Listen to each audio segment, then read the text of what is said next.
Okay, so let me go back. So actually, I was able to do it without stopping sharing. So let me carry on. Okay, so just let me remind you what we covered in yesterday's lecture. We talked about the different asset classes, and we talked about traditional asset classes versus alternative asset classes. We talked about the types of risk premium that are embedded in those asset classes. We, for example, we talked about some of the famous French factors like value and small cap. Then we talked about hedge funds, and we talked about how they're attractive from a Sharpe ratio point of view, but on the other hand, though, the fees are quite high. And then we talked about how there's actually not like a black and white distinction between traditional assets and alternatives, but rather there's a continuum, and there's typically things start off as alpha or alternative assets, and then they evolve to more be accepted as more as traditional assets. And actually, just as a reminder, or just as a heads up, so one of the exam topics is on fees, and so I'll work through a problem at the end of the lecture on fees, and it's a hedge fund example. So just a heads up for that as well.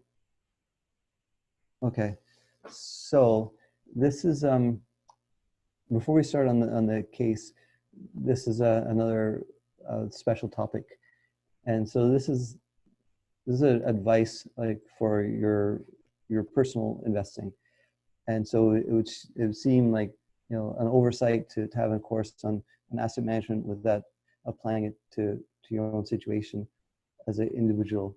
And so you know, like you may find this when you start your careers, or even now that you find that, like, well, people find out, oh, you're in finance, then they'll typically ask for, oh, like, you know, what's, like, they'll ask for, like, oh, what, like, stock tips, or they'll ask, oh, where do you think the Canadian dollar is going? And the reality is you probably don't have any much better idea than anybody else. So they're kind of really asking questions at the very tip of this pyramid, which is kind of playing the market. But really, what you should be considering is building up that pyramid. And so before even, like, you know, answering your friends or family's questions on stock tips, you should work your way through this hierarchy and say, okay, well, first of all, do you have any high interest debt? So do you have like credit card debt, or you know, anything that's like, you know, not like kind of debt that's kind of beneficial to you? Like, I would classify like student loan debt as kind of beneficial, or like a mortgage is beneficial, but generally, like, if you're spending it on like holidays or whatever, so that would be your first thing to do, is to pay off high interest debt. So that, in practice, that means credit card debt. And then the next thing to focus on is like low interest or deductible debt. And then essentially, once you've got your debts under control, so that either you're debt free or else your debt is kind of manageable and it's for beneficial purposes, like a mortgage, then you can think about the next level in the pyramid, and that's where you want to start taking advantage of tax structures. And for, if you're as a Canadian, or if you're Canadian, what that means is you have things like RRSP, like a registered retirement savings plan. And so, like, conceptually, the way that works is you contribute with pre-tax dollars, and then you take the money out, and then you pay the tax on it when you take it out.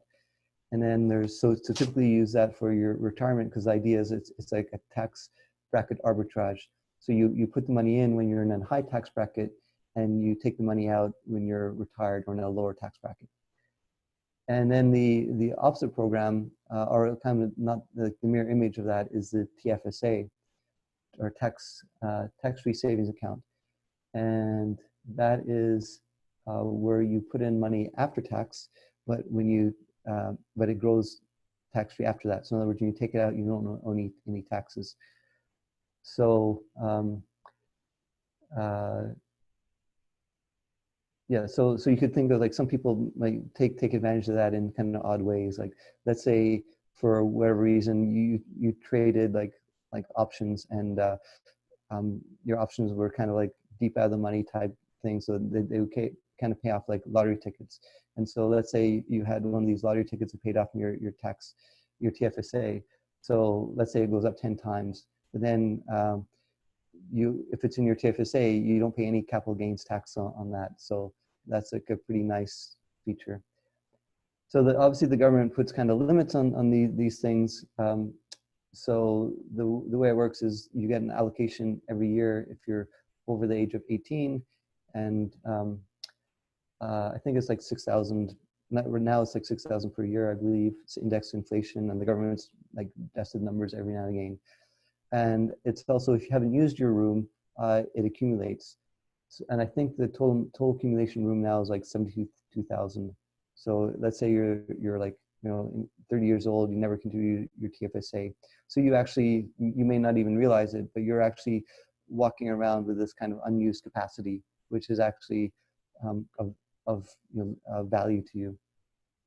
And so then after you've taken care of your taken advantage of the government programs, um, then you want to make sure you have like emergency fund. So it could be like 6 months of savings or whatever it is.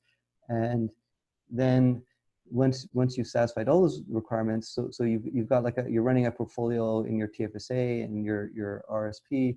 Hopefully it's going to be like a diversified portfolio of low cost index funds.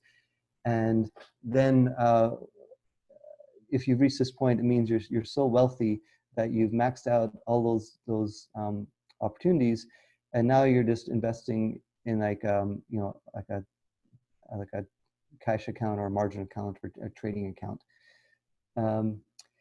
and in that case, then you continue to construct a balanced portfolio, but maybe you optimize it a little bit so that maybe your fixed income investments are in your RSP, because those are there's different tax rates for different investments. So like fixed income is taxed as income, so it's taxed the worst, and then dividends are taxed more favorably, and then capital gains are taxed even more favorably. So maybe you optimize and you have your fixed income and your tax sheltered structures, and then you have like, so maybe you most of your equities are in your investment portfolio. And then after you've satisfied all those requirements, which means at this point you're actually already pretty wealthy because you paid off all your debts, you've got an emergency fund, you've got your retirement covered, you've probably like purchased a house, all that kind of good stuff.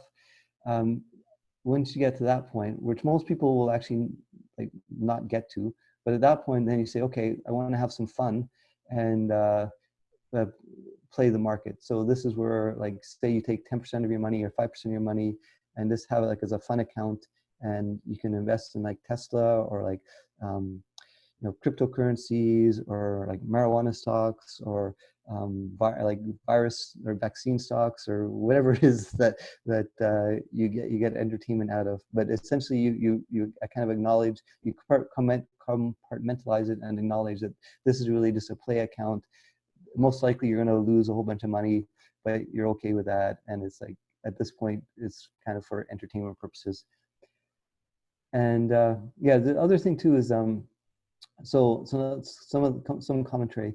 So one of my students like made the comment that you're born short a house, which I thought was like a very nice saying, meaning in the sense that like you shouldn't really think of your house as an asset if it's your first house, because you need one house at least. So the first house is just to cover your short position from birth. And then if you want to invest in real estate, then okay, you're like a second rental property or whatever, that would be considered an investment. So I thought that was like a fun way to think about it. And obviously there's some exceptions to this rule. So this is like a kind of pretty like conservative, well-defined, sensible approach to saving and building wealth and developing a portfolio that hopefully will grow big enough that the returns for your portfolio will cover your expenses. And so either you can retire, or you can just like your work becomes more like something that you do for more motivated for intrinsic interest, then you have to do it. But yeah, there are exceptions. So obviously the nicest exception is if you're just born rich, and then all this doesn't apply to you and you're just good to go. The other way is that I've seen lots of cases of people developing wealth not through traditional, like, portfolio management, investing in like stocks and bonds, but they just build up like a real estate empire. So they start off with like like a rental property, and this kind of go from there. And so I've seen a lot of people do that, be very successful at that. So that's great, and that's like, remember I made the comment that there are many ways to be successful in asset management. And so, I keep using the same examples, but the Yale endowment model, the Bridgewater model, the medallion model. But similarly here, there's more than one way to be to build wealth as an individual. And certainly one of those ways is from real estate investing, and you entirely avoid stocks and bonds. Then the other example would be the entrepreneur, which is almost the opposite philosophy. And so one of the implicit things that you're saying when you invest is that I really don't know, I don't really have any particular edge in this, in investing. And so other than kind of my knowledge that diversification is good, and I should be earning various risk premia, but I don't really like have a particular belief that Apple is going to do better than Google. And even if I thought that, it's not something like I feel in like as an absolute conviction. Whereas an entrepreneur is the opposite. So the entrepreneur is like they say, well, I'm not going to be diversified at all. Rather, I'm going to put all my eggs into one basket, because I believe that I have a huge edge in whatever the thing that business I'm trying to develop. And so clearly that's also a very valid approach to building wealth. And in fact, it's probably one of the ones that's would lead to the most wealth. So yeah, I'm trying to think of some examples. So obviously the obvious example would be Jeff Bezos for Amazon. So he's built wealth from his building up Amazon. So he's entirely concentrated in Amazon stock, and I believe he's the richest person in the world now. So that's a classic example of an entrepreneur. So it's highly concentrated. Now, after a certain point, like entrepreneurs will probably they'll just have so much money that they'll just allocate it to like a family. They'll like open up a family office and have that money invested kind of as a portfolio. So even entrepreneurs at a certain point will typically have their own family office, just because they'll recognize that they're so concentrated in their company. But at a certain point, it's really doesn't matter. But then, yeah, like contrast that with the person who I believe used to be one of the richest people in the world, or who used to have the title as the richest person, was like Warren Buffett. And so there's an example of he's not really an entrepreneur; he's more like actually a stock picker. So he kind of built up his wealth more. A little bit of a hybrid. Like, he was kind of an entrepreneur, but an entrepreneur applied to in investing, or capital allocation. So a little bit of an unusual case, because you're building up you as an investor building up a portfolio in the capital markets. Effectively, you're an allocator of capital. And so Warren Buffett, he set up his business as being an allocator of capital, and because he was so successful at it, he kind of had a hybrid situation where he was both like an entrepreneur and an investor. So anyway, so that's the personal finance case. That's like another one of my gifts to you over this course. Okay, so now let's turn our attention to the handout, and I'm going to switch to sharing. So I'm going to assume that you read the case, and so what I'm going to do is just pull up my notes, but really just walk you through the case.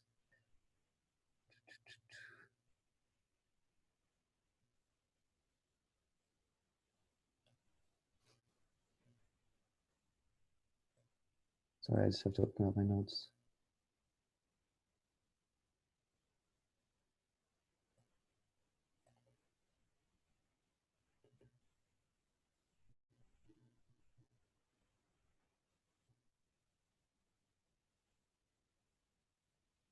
Just give me a moment.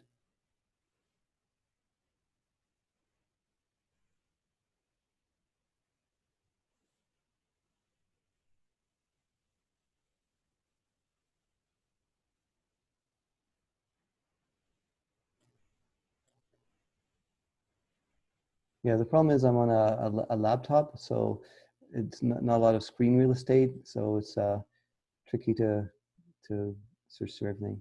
But anyway, so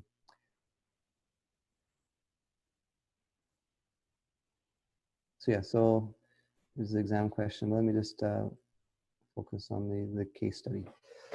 So what happened in, so let me tell you like a little bit of the history.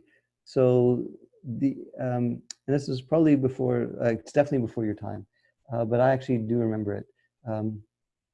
So there was a market developed called asset-backed commercial paper. And so you guys may be familiar with what commercial paper is.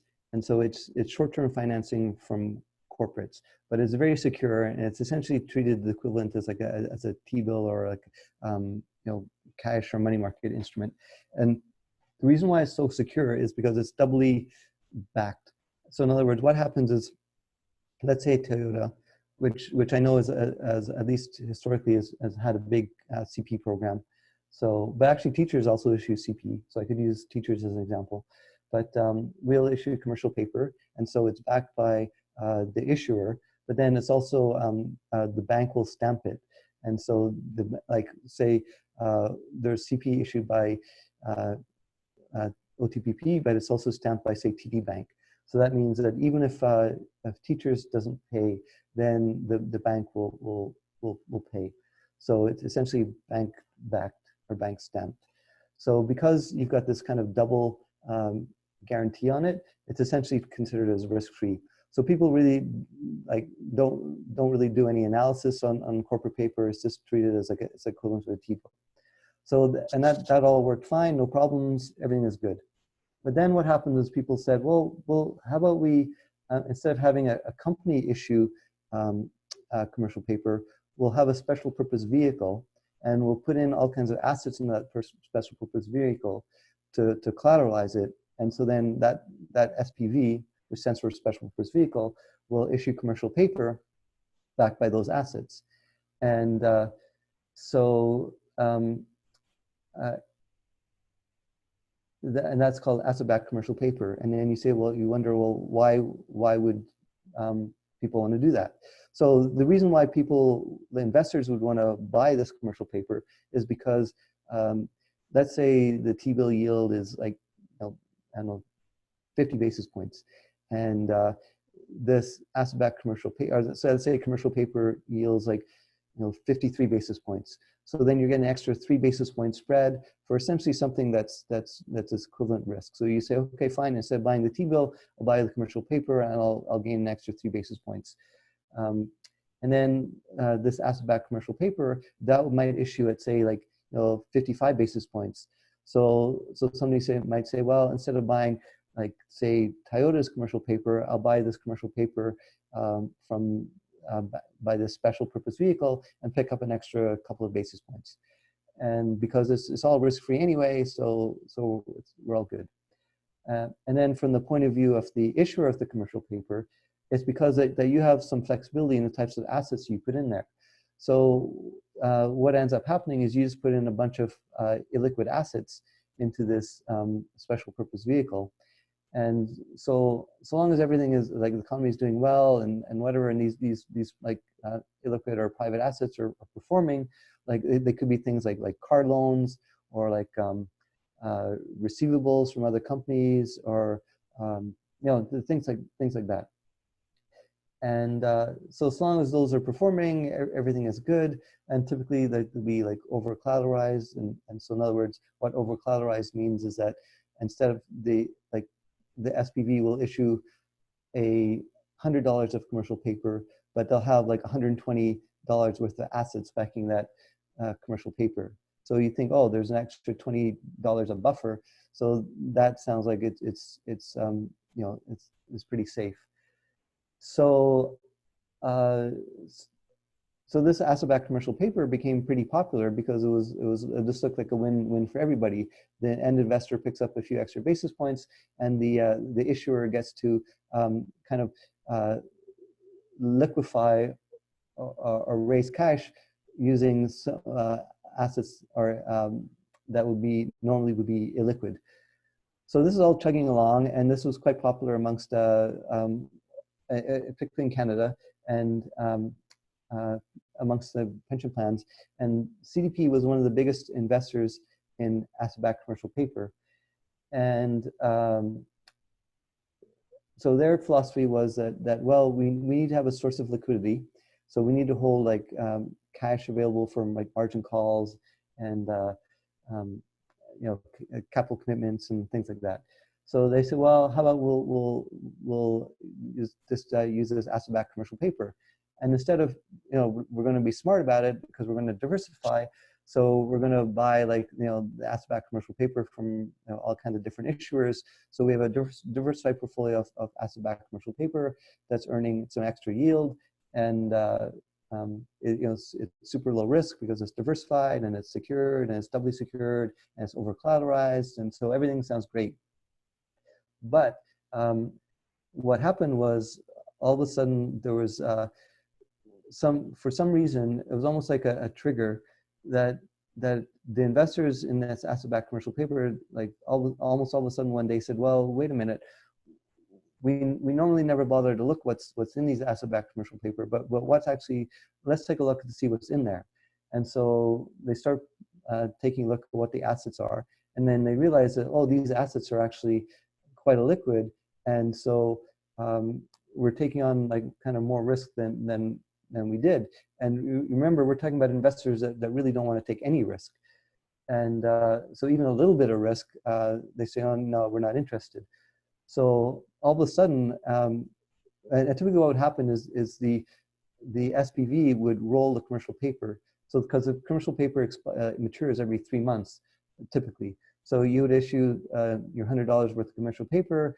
You pay the interest on it from the underlying assets generating income, and then the investors would the commercial paper would mature, and then some other investors, it could even be the same investors, would roll over that commercial paper, and that process was almost automatic. So it kept churning along, and but then all of a sudden, the investors got nervous and said, well, whenever their commercial paper matured, they say, oh, yeah, we're not going to roll it. So all of a sudden, these SPVs had to actually pay back the investors. And then when they went to go pay back the investors, what that meant is they had to liquidate the assets. And then because these assets were liquid, they weren't able to liquidate. So then they're telling the investors, oh, sorry, we're not able to give you your money because the assets turned out to be illiquid.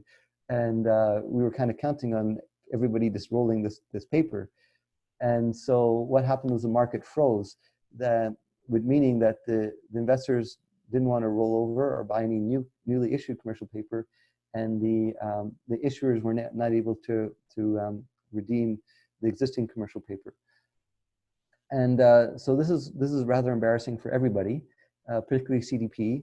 So and being Canadian and very polite and all that, we said this is kind of not looking good for anybody. So let's try to come up with a solution that actually ends up making things worse, like by triggering everybody in the default and then going to court and all that.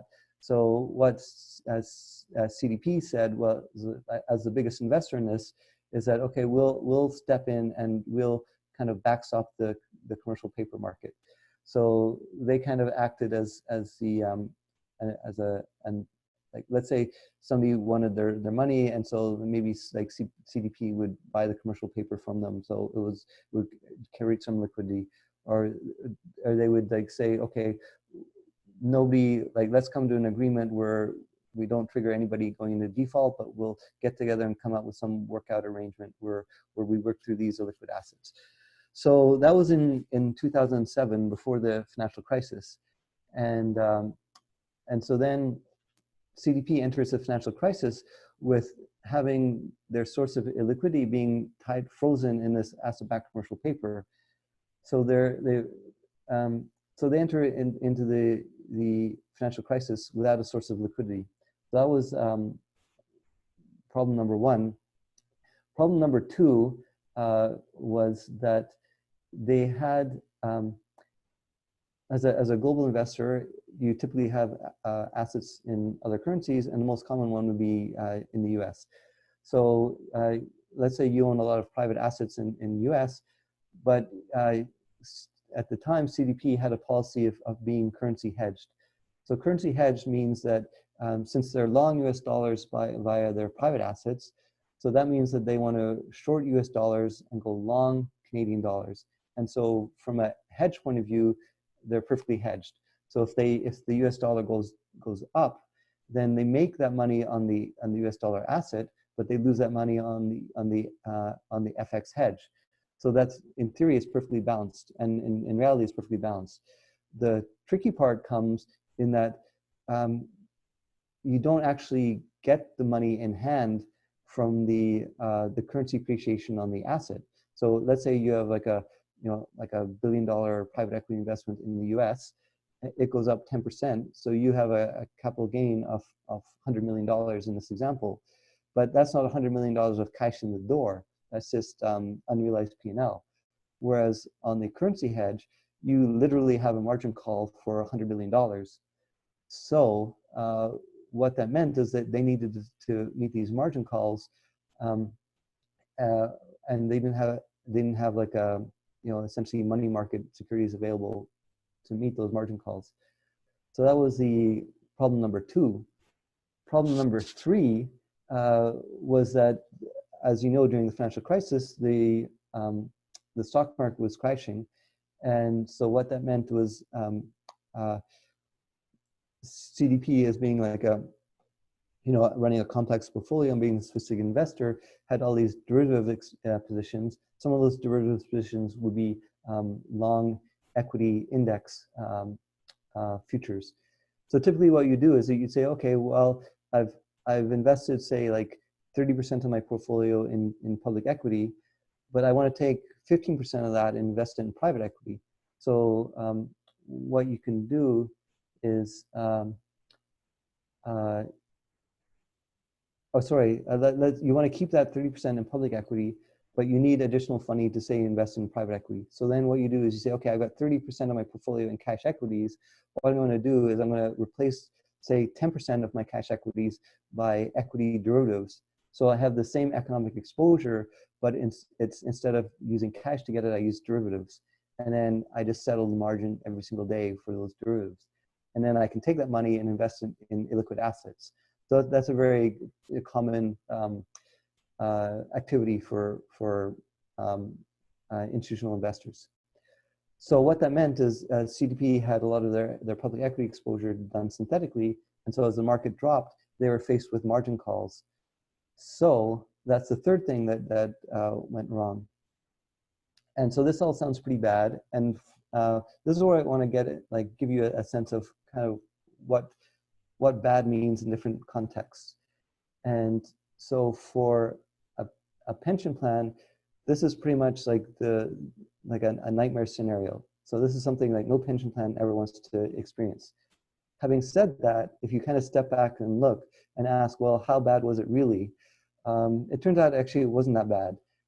So what ended up happening is CDP ended up selling their public equities and raising the cash that way. And it turned out they had enough cash equities on hand that they were able to meet their margin calls. And in fact, if you look at how CDP did relative to other pension plans in terms of their returns during that year, they were worse than everybody else, but I don't think that much worse. So I don't remember off the top of my head, but just to give you like an estimate. So CDP might have been down like 25% in 2008 due to the financial crisis. and other pension plans might be down about like 20%. So because they had a liquidity crisis, maybe they're like 5% worse, but it's not like they went out of business, or they all got fired, or the pension plan wasn't able to pay the pensioners or anything like that. So just keep in perspective that what's a really bad scenario for a pension plan, we're very, very like kind of conservative institutions. So what we consider as a very bad scenario for a bank would look like, normal course of business.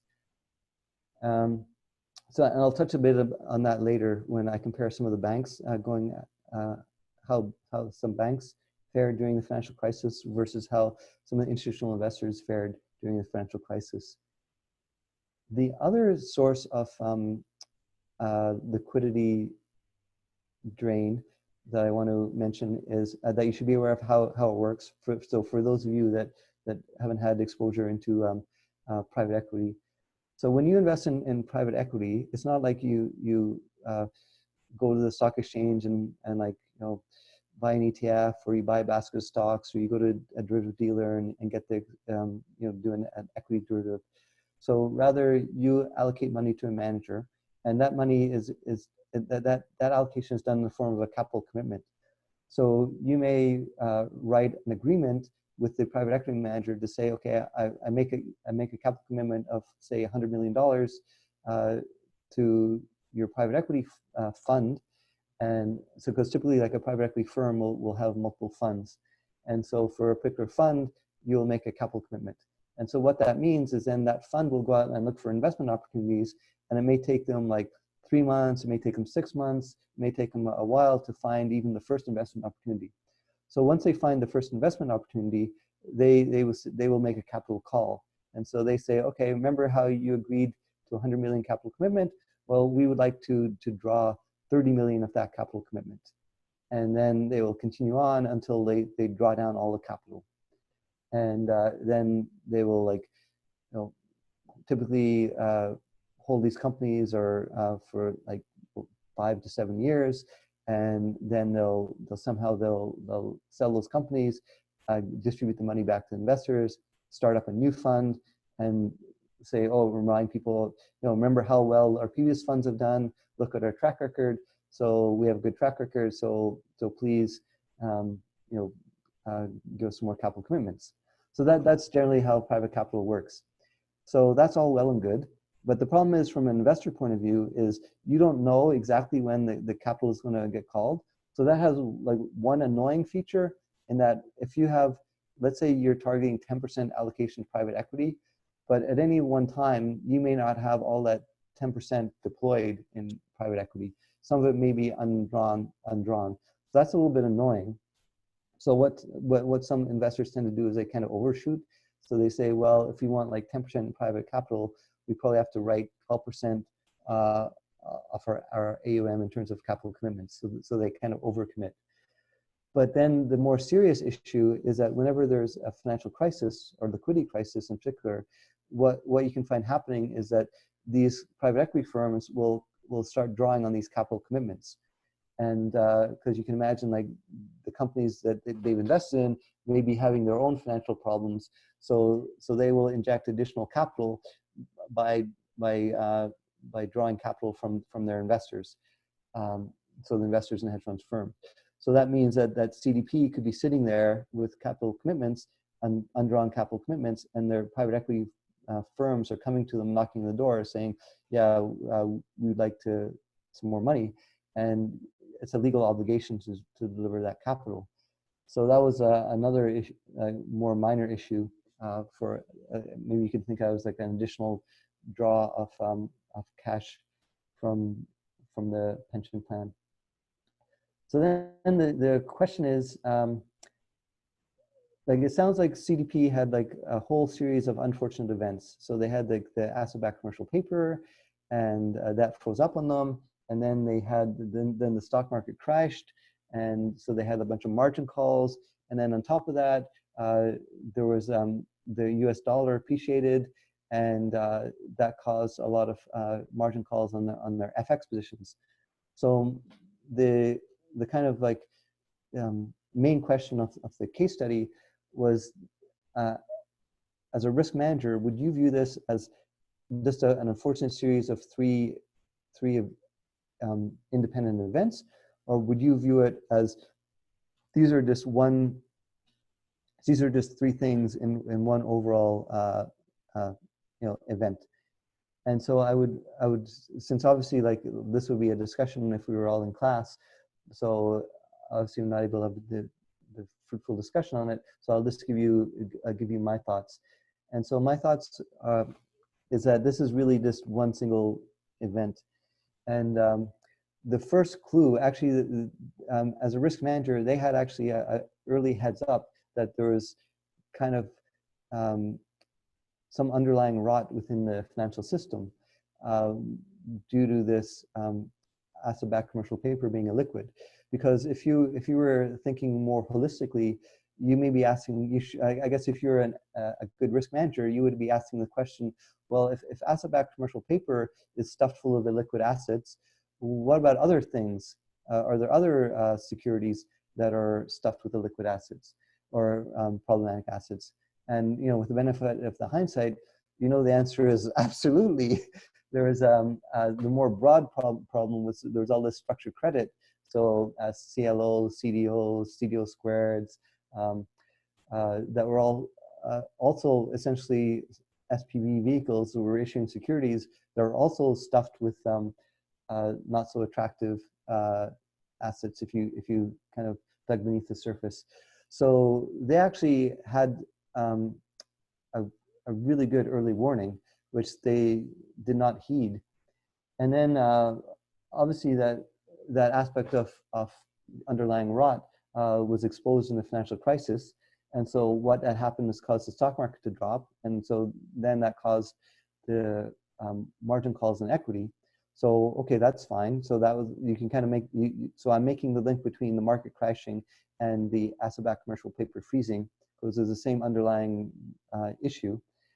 And then the currency thing is also similar, because what happens as a Canadian investor, we're essentially like an oil-based economy. So essentially that means our currency is driven by the price of oil. Norway is similar. You can think of other countries. So what that means is that, and essentially you could generalize it more. It's not like specifically oil, but you could generalize it to where we're kind of like a resource-based economy, but really oil is a big driver. And so, you can imagine, as you probably learned from the first assignment, that the oil is kind of a proxy for economic activity. And so you can think of the market regime as either like risk on or risk off. So risk taking, risk seeking, or risk adverse. And so this is a very common and useful simple model for the environment that you're in. And so you ask yourself, okay, am I in a risk on environment or a risk off environment? And so in a risk off environment, there's a flight to quality. And so what that means, and what quality means, is basically safe assets. So things like developed market government bonds. So US Treasuries will be the gold standard for safe assets. But another safe asset is the US dollar. So obviously other currencies would qualify, like the Japanese yen, the Swiss franc, the euro. So those will all be considered kind of safe currencies. So it's not a surprise at all during a risk-off environment, which is in other words a market crash, is that at the same time that equities are crashing, what's going to happen is that the US dollar will appreciate relative to the Canadian dollar. And so again, if you're a good risk manager, you would have realized that there's a very strong correlation in a stress environment, or in other words, a risk off environment, between the US dollar and the stocks. And you would have made the connection that you would be getting a double whammy on your margin calls. So so either you would do something like not run fully hedged, or you would have make sure that you have enough illiquidity to withstand that double whammy margin calls on both the stocks and the currency. So I'm painting like a pretty bleak picture of CDP's risk management, um, and it's not. And you notice this is not an issue of like you guys may be used to at like kind of the level of your careers, like at the beginning of your career, you'll be dealing with all kinds of details, like the example I gave you, like like oil price could go negative, we have to switch from like a Black-Scholes model to a Bachelet model, all these technicalities. And so that's all like necessary and interesting and useful work. But what I'm doing is I'm giving you like a evaluation of CDP's risk management. I'm not talking anything about their VAR system or their enterprise risk management system or how they're measuring risk. I'm just talking about like high level basic insights. And so it's nothing that you need like a advanced quant degree, or you need like the most sophisticated risk system in the world to figure out. So yeah, so what that means is this type of analysis is not beyond your ability, and so you guys should also be, not only thinking about the details, but also thinking about these larger issues as well. And so obviously, like a course and an academic environment is a perfect environment for you guys to be exposed and to these ideas and thinking about these things. So that's the case. But I just want to wrap up a little bit anecdotally as well, since I actually lived through this. And so I was sitting in OTPP and living through this experience at the same time as CDP was going through this. And so obviously we had our own issues as well. But one of the contrasts, so I kind of gave you the analysis of the risk management process, but just on a more human level, a lot of it actually has to do with the quality of management. So who's actually in charge when a crisis hits? And even like during this pandemic, like I joke around with people that you find out that a lot of people are in positions of authority that are really not qualified, and they really have no idea what they're doing, and they got put in there for like the wrong reasons, and everything would have been fine, and they could have had like a long career in this role. But if a crisis hits and it exposes how you're totally unqualified for the role. And so I think I'm not going to point fingers and name any names, but I think you probably have your own ideas of during this whole pandemic who you could point fingers at. But anyway, so the who's in charge at a human level is also very important in these situations, particularly in business. And so this contrasts CDP with teachers. So I believe what happened is they had shortly before the financial crisis hit, they had a change in some senior managers. So I believe they had like a new chief investment risk officer, because the previous one retired, or I don't know if retired. Well, anyway, the previous one left, and so then the new risk manager comes in, and then the financial crisis hits. And not to pick on the risk manager, I can't remember who it was, but they had a nervous breakdown and said, like, I can't do this. And so then they leave. And so now CDP is sitting there with no like chief risk officer. And yeah, I may have the exact details on that, but the spirit of the story is that sometimes you can have like the management kind of crumble, and if management crumbles during the crisis, it's not that there's no time to go find like a replacement. It's not like a time you're doing like job searches, so you're really in trouble. And so I think that was as well as that was happening at CDP. And so let me actually, this is going to again, I told you it's a little bit of a personal story. So I was at Teachers, and I was actually working for Ron Mock at the time. So I directly reported to Ron, and he eventually became the CEO of Teachers, and he's now retired. And now it's we've a new CEO. So called Joe Taylor. But anyway, so Ron wasn't the CEO at the time, but he was in charge of essentially the hedge funds. And so his role was actually pretty narrow in scope, but he was actually had a tremendous amount of experience in just in finance in general. He's extremely skilled a business person. So, I had a great admiration for him, and I learned a lot from working for him. So he was kind of the opposite case, the opposite example to the CDP, that actually during this crisis, he rose to the challenge, and he kind of like, behind the scenes, he was taking over, like talking to the broker dealers, seeing who was having trouble with margin, like moving from one counterparty to another counterparty, calling up people to assure that we were good, making sure we followed through in the right procedures for filing various notices that had to get done. So all these things, and so he actually did an exceptional job managing teachers through the crisis, obviously along with the CIO and CEO. But I think one of the reasons why he became CEO was just because of his performance during that period. Because what ended up happening is that he got put in, after the financial crisis, he got put in charge of the entire fixed, both fixed income and the hedge funds. So he was managing like a kind of a value add portion of the portfolio. So remember we talked about this core satellite idea. So really he was managing the satellite piece. And so if you're managing the satellite piece, it's nice, but you're not like critical to the organization at that point or at that level. But then he got put in charge of fixed income as well as the hedge funds. And at that point, like fixed income is a core asset class of a pension plan, and it's probably more important than equities. So that was like a tremendous step up in responsibilities. And then he went even further and ended up being the CEO, which is kind of ironic because his time as CEO was during a bull market, and there was like no crisis whatsoever. So he had no opportunity to prove his crisis management skills, and he had actually a rather uneventful tenure as CEO, which is kind of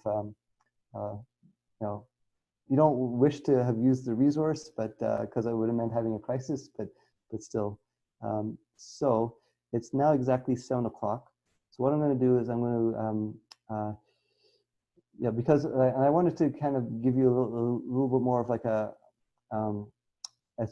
spend some more time on the case because and give you a little bit more personal insight, just because it's a unique opportunity to have somebody that lives through this, but also just because of the liquidity can be a little bit of a dry topic when you get into the details.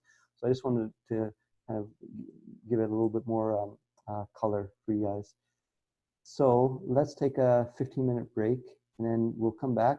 I'll go through the lecture, and then we'll take another break, and then we'll come back and I'll work through the sample question. Okay, so let me just switch over and see if anybody has any questions.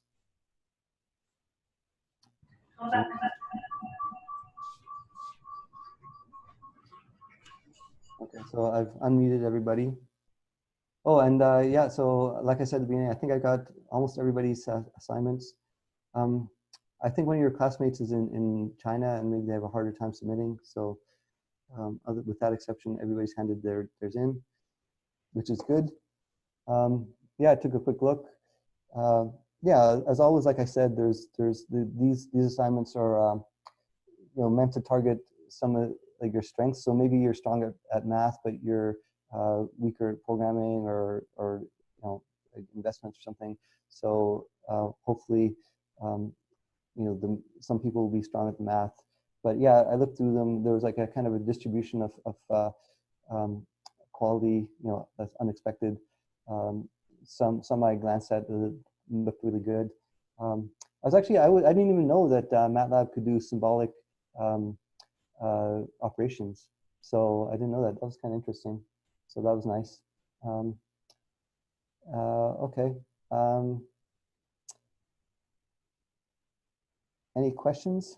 Or do you want to go straight to break and then we'll come back at, let's say we come back at 7:20. So that gives us 18 minutes.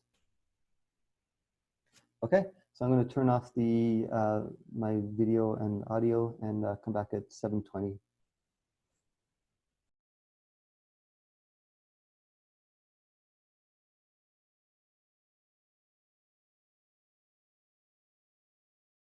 And the first half is talking about managing liquidity. So how to, as an institutional investor, what do you do to avoid having a liquidity crisis? And then the second half, we'll talk about real estate. So similarly how we did some analysis on equity and fixed income in terms of the risk premiums, we'll do the same thing for real estate. And it's an interesting example because real estate, private commercial real estate has an embedded liquidity risk premium in it. So that makes it kind of interesting to analyze from that perspective. Okay, so now I'm going to start sharing my slides.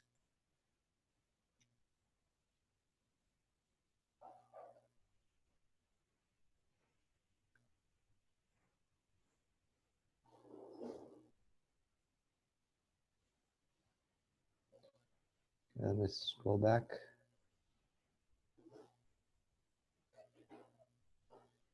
Okay, so we talked about the meanings, the three different meanings of liquidity. We're concerned about the stress scenario of the inability to meet financial obligations due to lack of access to sufficient cash. And actually one thing to note, it says that it doesn't actually say have cash on hand, but it says access to sufficient cash. So what that means is that you have,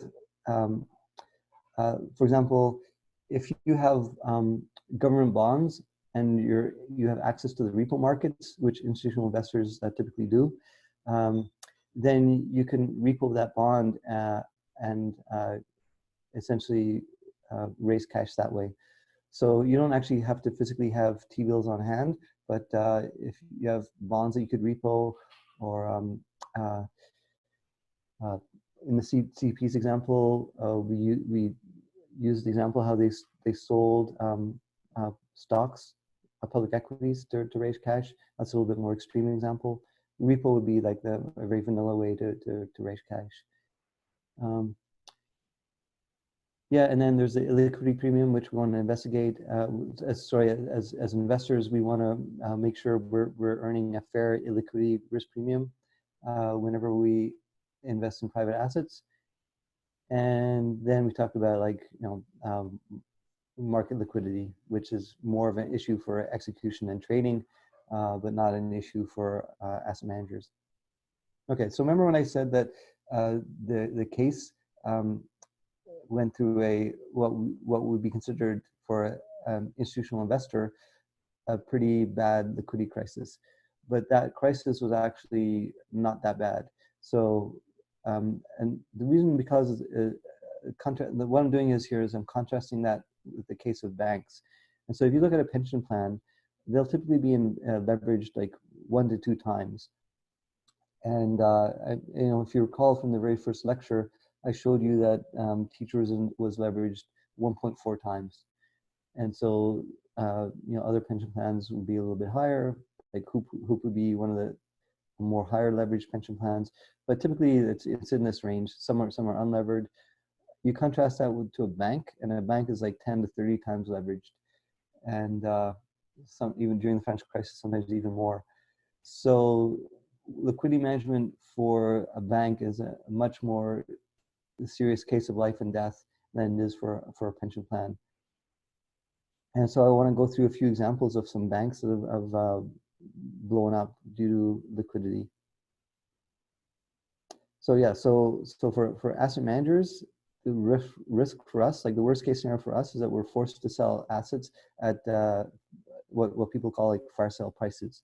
So we're forced to take like an unattractive price for assets to raise cash. So for us, that's kind of like the worst case scenario.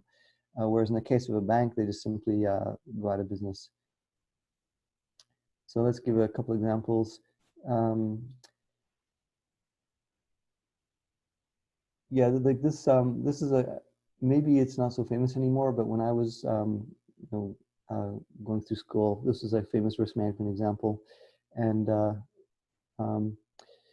it's a German company. I'm not going to attempt to say the name, but it was very similar to that situation where I talked about where the CDP had illiquid U.S. assets and but the liquid FX hedges. This is very much similar. They had illiquid oil, and they were hedging that with oil futures. But it turned out so in theory and in reality, like in economic terms, they were perfectly hedged. So in other words, what that means is if you could hold the position until maturity of your liquid position, then the trade will work out for you, because the value of the illiquidity position at the maturity date will be so great that it'll more than pay for all the margin calls that you pay over the time. However, the trick is being able to stay in that position. And so what happens is the position was so huge that they were too big a part of the market, and they weren't able to, the company didn't want to keep meeting margin calls. So they eventually unwound the hedge at a loss to them. So here's a perfect example that there was no market risk, but there was a massive amount of liquidity risk. But they still survived, so it wasn't that serious an issue. Okay, so and it's not a bank; it was like a corporate. Now, but then take Bear Stearns as example. So this, when I was younger, so pre-financial crisis, this was like a well-known investment bank, and they would use repo to basically fund a balance sheet. And if you can get repo for different maturities, so you can do overnight repo or 1 week or 1 month, 3 months, maybe even a little bit longer, but that would be pretty typical. So 1 day, 1 week, 1 month, 3 months, and you pay a little bit extra spread for the little bit longer maturity. So if you wanted to be really cheap, like if you're trying to like optimize your funding costs with no consideration to the rollover risk, then you would say, oh, okay, I'll just do daily repo, because I'm so well respected that nobody's ever going to want to like turn me down. So I repo 1 day, and then I come back and I re-repo the next day, and I just keep rolling. So you can imagine what happened, and again, it's one of those cases where you don't need like a powerful risk management system to figure out like the flaw in the strategy, and so all it takes is for a bank, your counterparties, which would be other banks, to get a little bit nervous about your financial health. They will refuse to roll over your repo, and because you're doing it daily, like essentially instantaneously, you're out of business. So that was the fate of Bear Stearns. Okay, and then you've probably heard of Lehman Brothers. It's probably the most famous bankruptcy out of the financial crisis. And yeah, they had the same issue as Bear Stearns, that they're rolling short-term repo, and then people got nervous about them and didn't want to roll their repo. But they were even worse than Bear Stearns, because they were actually using like accounting tricks to hide the amount of leverage that they had. So they were actually kind of even worse than Bear Stearns. Yeah, we just went through CDP as an example. So they were forced to sell stocks. So that's not fate worse than death. One other one that I don't think I mentioned in here is that I'm sure I mentioned in the course. Yeah, so Harvard was another example. So we talked about Harvard being the competitor to the Yale endowment, and Harvard was similar to Yale in the sense that they had a lot of investments in private equity, and so there's a rumor during the financial crisis that Harvard ran out of money because they had so many liquid assets. They didn't have enough liquid assets like public equities and government bonds to meet their various margin requirements. And so one of their margin requirements or not necessarily margin requirements, one of the drains of cash for Harvard would be the private equity, the capital commitments from the private equity, their private equity fund investments. And so there's rumors that Harvard was a forced seller of their private equity units. And so typically you'll invest in a private equity fund, like we said, via capital commitment. But what you own are you own fund units now, and typically they're liquid, and sometimes you may need the permission of the private equity firm to sell those to somebody else, because they don't want to have just necessarily anybody as an investor. But there is a secondary market for private equity units, and it's not a big market, but um, if you want to raise cash quickly, there are other investors that will buy your fund units at a kind of like a distressed price. And so there's a rumor that Harvard was phoning around to seeing who would buy some of the private equity units, and that they were getting prices of 50 cents on the dollar. So, but again, they never explicitly said what happened to them, and they just said something, yeah, we were both like a buyer and a seller in the secondary market for private equity units. So who knows? And yeah, so let me check the time. Okay, so it's 7:30. So we're good for time. So then just think about this a little bit more abstractly. So what are ways that can drain your cash? So margin calls and derivatives, currency hedging. We talk about that often, the hedging liquid assets, capital commitments, and also remember that you're typically operating this pool of assets for a reason. So as a pension plan, you're paying pensions. As an endowment, you're paying the operating expenses of the university, for example. And then if you think about, okay, well, what does like a really bad scenario look like? And so Morgan Stanley put together what they thought was like an example of what they're calling perfect liquidity, or this perfect liquidity storm. So if you just go through this, like yeah, you've private capital, you've capital commitments to private assets. That you've, oh yeah, that's another thing that's going to happen is that you were counting on say income from your investments, and some of that income is going to get reduced during a crisis. So for a perfect example will be during this shutdown. There's probably like a lot of real estate investors which are not receiving their rent payments. So that's like a very obvious example of where during a crisis, normal cash inflows that you expected may no longer appear. Yeah, sticky contracts with external managers. What that means is that you may want to sell a hedge fund to raise capital, but the manager has some agreement that you're not allowed to liquidate within, like, or you have to give 3 months notice or something like that. So that's what it means by these sticky contracts. And similarly, like gates and barriers. So even if like the hedge fund manager may say, or other external managers may say, yeah, you have to give me 3 months notice to redeem. But even on top of that, if everybody wants to redeem at the same time, they can invoke gates and to say, well, I can only allow like 25% of the assets to be redeemed at any one period, because they themselves don't want to be forced sellers of assets. So it's kind of like, there's pros and cons, because if they're forced to sell assets, it will hurt the valuations of the remaining assets. So they don't want to hurt their remaining investors. So it's a very difficult situation. Yeah, reduced tradability of large segments of fixed income market. The example of that is asset-backed commercial paper. So you find like during a crisis, sometimes like some of the more exotic fixed income products, like structured credit or high yield bonds may not trade as readily as you would like.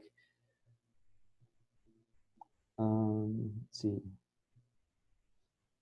Yeah, surge in collateral demands. So yeah, now number 8 is market crash. Yeah, and then even to make things even worse, it can happen that your beneficiaries may ask for more money at the worst possible time. So I'll give you an example of that. So that's not the case for a pension plan because the payments are fixed. But there's sovereign wealth funds, and so I, I, I believe that there are probably sovereign wealth funds right now that are being asked to contribute more money to the government, the respective governments, as other sources of revenue drive for those governments as the economy is temporarily shut down. So some of the bigger sovereign wealth funds, like there's, are in the Middle East. So there's like a Saudi Arabia sovereign wealth fund, for example. So it would kind of be expected that they would be asked to provide some cash in a environment like this, and so they have to keep that in the back of their mind too. That not only they have to plan for their portfolio to survive during this liquidity storm, but they also have to keep in mind that they may actually ask to provide more capital.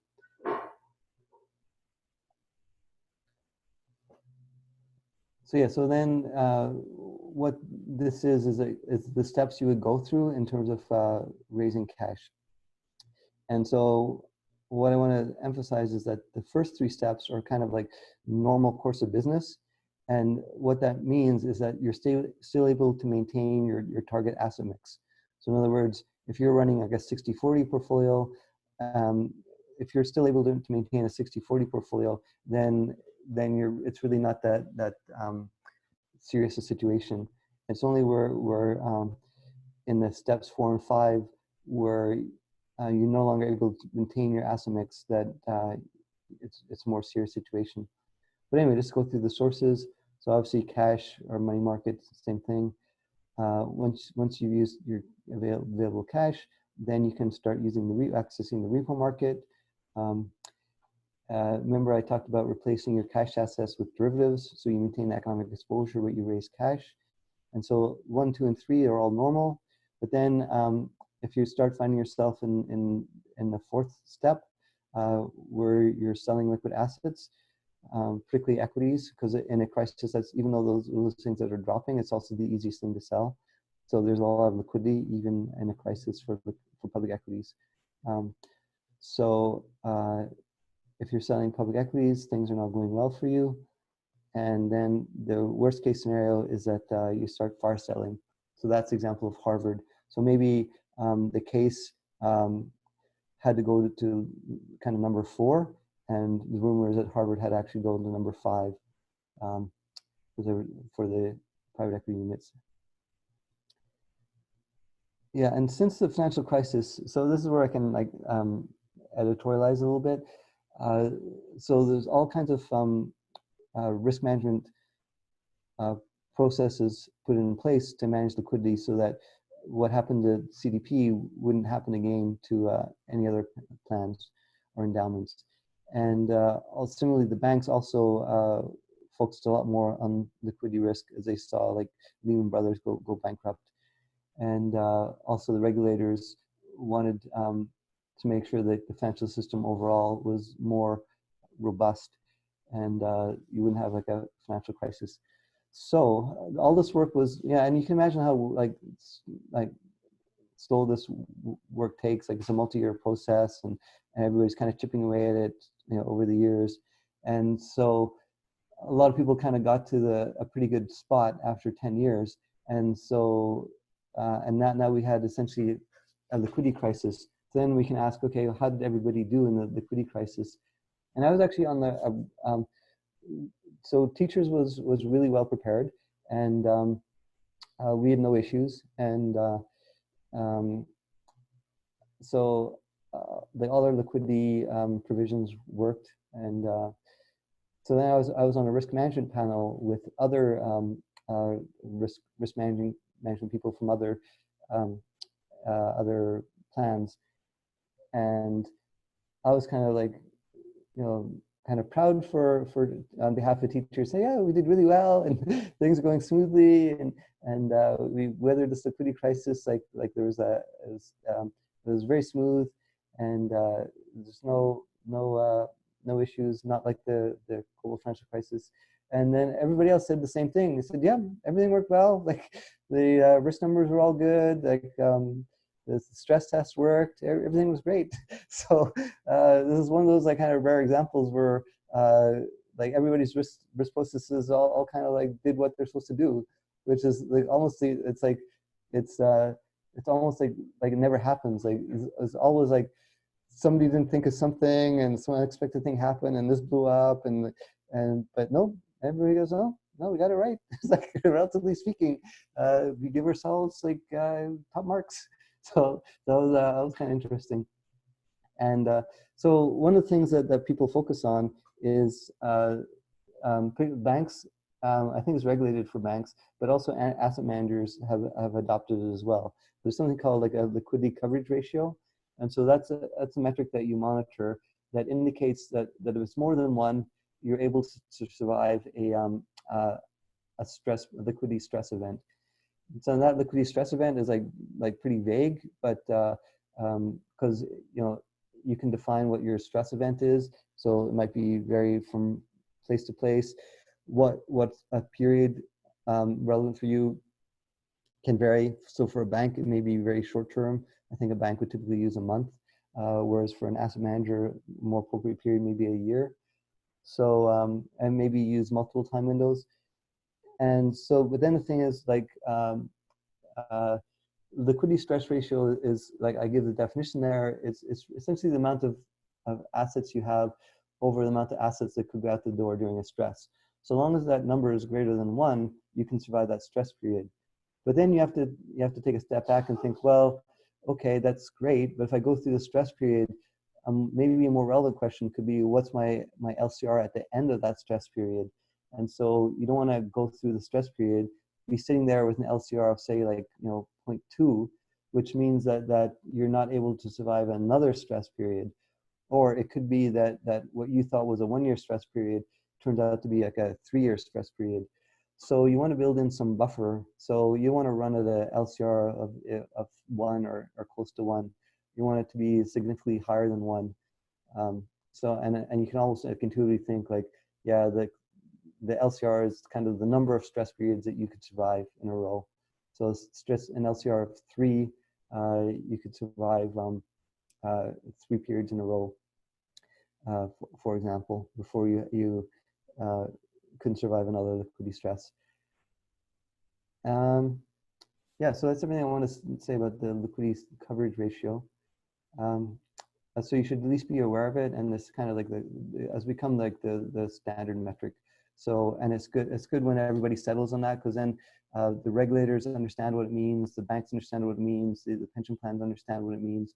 So if everybody adopts the common metric, so that was kind of like the beauty of VAR. Like everybody kind of settled on VAR as a risk metric. So there was a lot of benefit to that de facto standardization. So in liquidity risk, the de facto standardization is now in this LCR. So you should be aware of that. Now, one thing I want to tell you is so I said, yeah, everybody did really well during this stress period, but maybe each individual can't take as much credit as they would like, because what happened is obviously everybody learns from each crisis, and typically like you're prepared to fight the last battle, so to speak. And so everybody was prepared for liquidity crisis, including the central banks.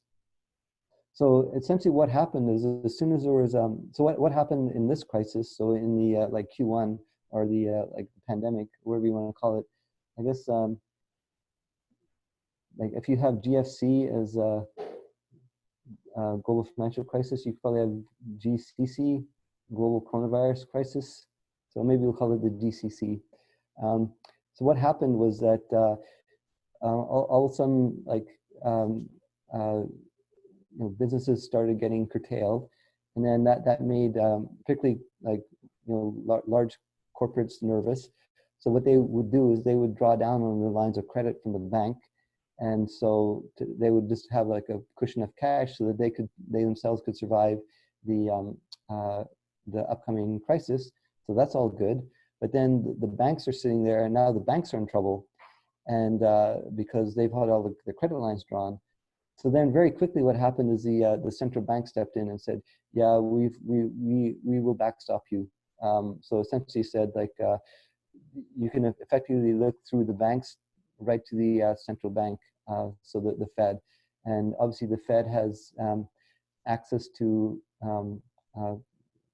print money, and so they're essentially like the last person in the chain, because if there's any need for, like, obviously if there's any need for cash, they can just simply print it and distribute it through the system. So they acted extremely quickly, and not only so, but then the thing was that you had to start rescuing different groups. So the first group to get rescued were the corporates, because their lines of credit were, they pulled all their lines of credit. And then the next to be rescued was the banks, because you need to have the financial system secure and stable. And then the next thing is to kind of stabilize the other corporates, so who may not have access to lines of credit or for whatever other reasons. So the Fed has various credit programs so that they will buy corporate bonds. And I think this is the first time that this has ever happened for the US central bank. And so they acted very quickly, and they acted to do stuff that has historically was never been done. So full credit to them. And I think one of the lessons learned from the financial crisis was that, like, there's two sets of rules. There's like the normal course of, like, when everything's normal, there's like the normal rules where it's kind of slow and a lot of bureaucracy and lots of debate. And then there's the crisis period rules, where all the old rules are thrown out the window. And if the Fed has to buy high yield bonds, or actually technically they're buying investment grade bonds. If the Fed has to buy investment grade bonds, then they're just going to buy investment grade bonds. And they put in these programs very quickly. And yeah, so and you can see all other governments and banks, their respective banks have done similar things. And oh, another thing that the Fed did was they cut rates down to emergency levels. I think when we covered fixed income, I told you guys you're living in a period where yields are at the lowest they've ever been in history of mankind, basically, for US and Canada, and not only by just a little bit, by like quite a bit. So the banks took dramatic actions. So maybe that was why that everybody said that, yes, we actually did well. It's not because any individual plan necessarily did well. It's just that the central bank stepped in to save everybody so quickly that it was like people barely noticed, which is perfect, because like the worst thing that happened, like you have like you guys have probably heard the concept of a bank run. And so really the financial system is built on confidence. And so if you lose confidence in your local bank or in the banking system, then you'll show up to pull your money, and then everybody else is going to do the same thing. So the absolute most important thing is to make sure that you maintain confidence. And so essentially the central banks acted so quickly that nobody got a chance to get worried and lose confidence. So full marks to the banks. What the banks have essentially done, the Fed has essentially done, is they've, not only once, but twice, they've saved the financial system. So they saved the financial system in the financial crisis, and they saved it this time as well.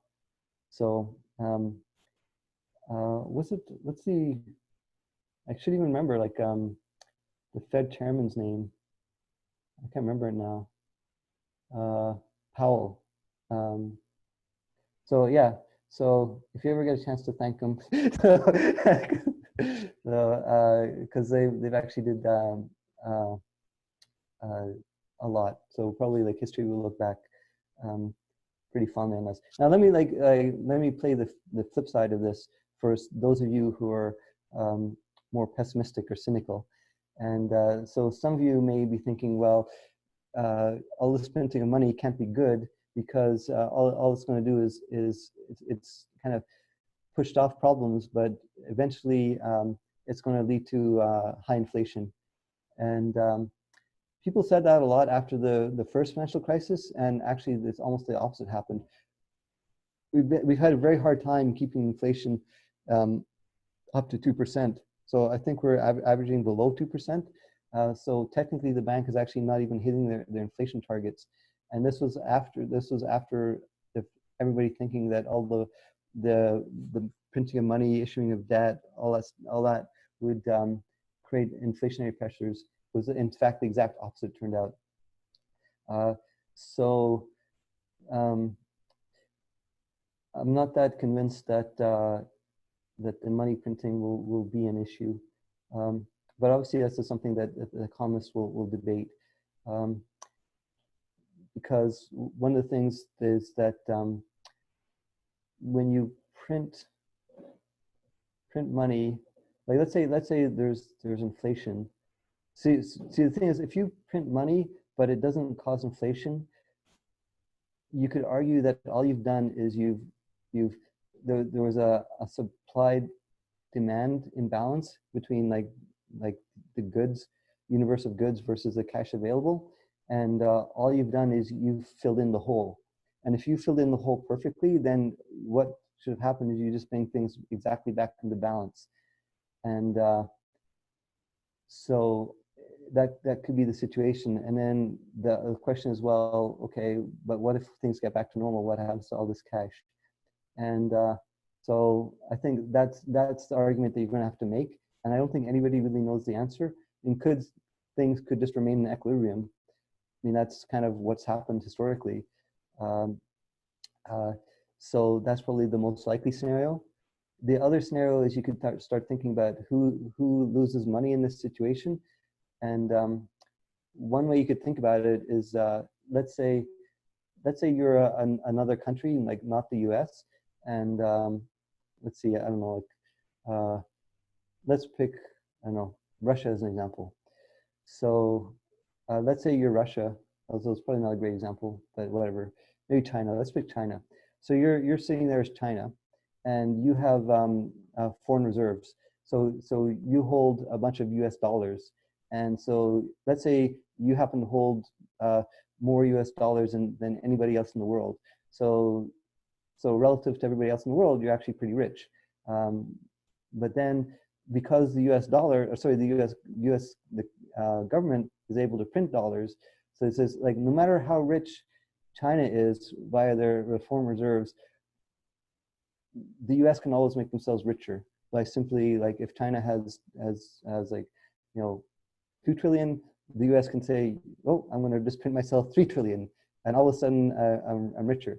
So then the question is, well, if the US prints money, who is the loser of this trade? And so one way you could think about it, the losers in this trade actually could be the other countries that hold US dollars as foreign reserves.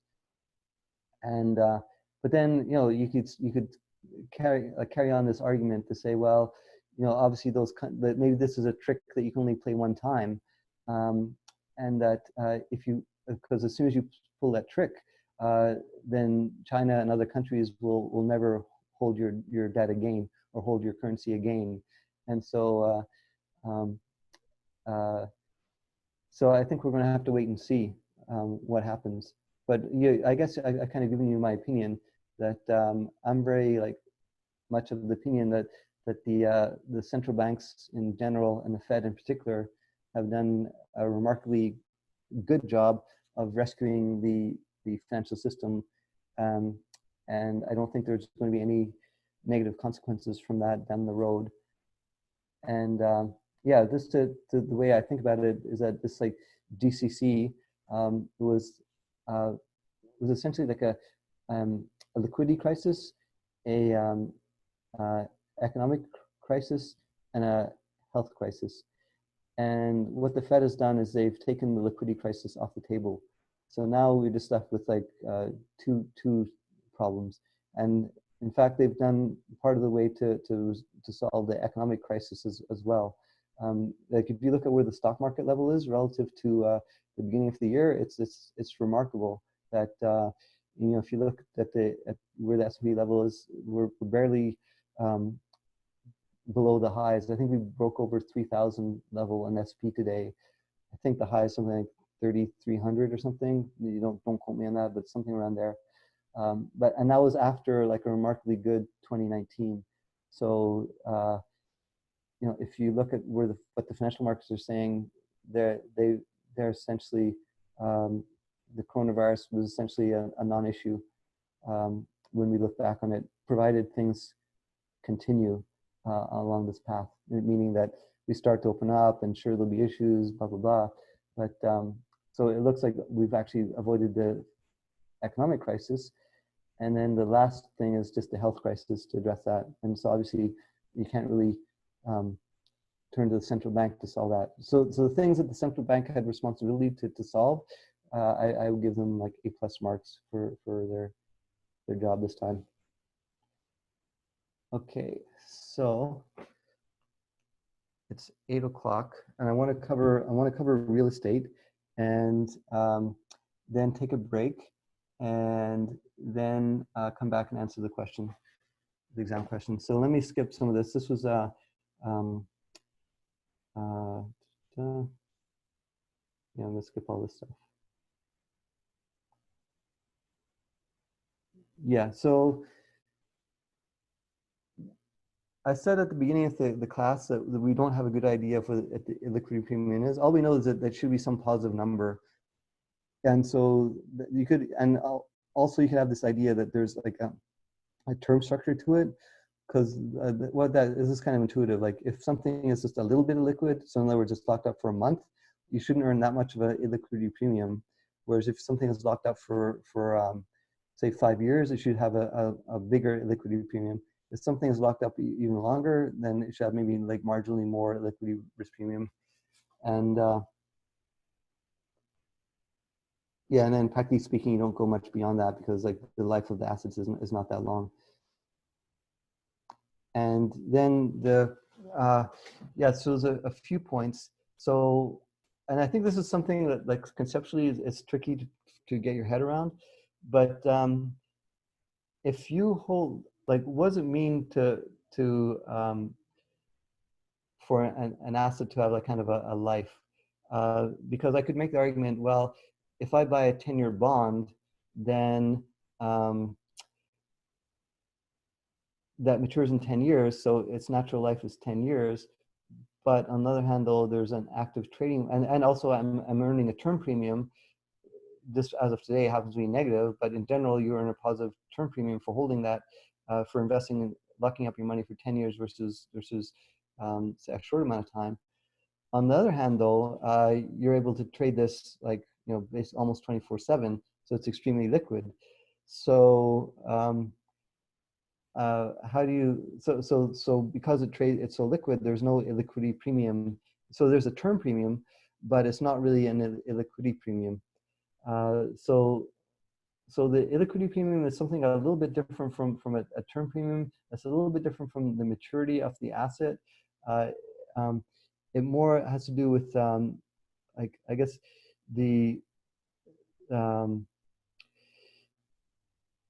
it's almost like a combination of the lifetime of the asset and then how frequently it trades. So it's like, I'll give you an example, like a REIT trades as a stock on the stock exchange, so it's liquid, but the underlying assets are commercial real estate. So the natural lifetime of these assets are decades, but there's no illiquidity premium because it trades.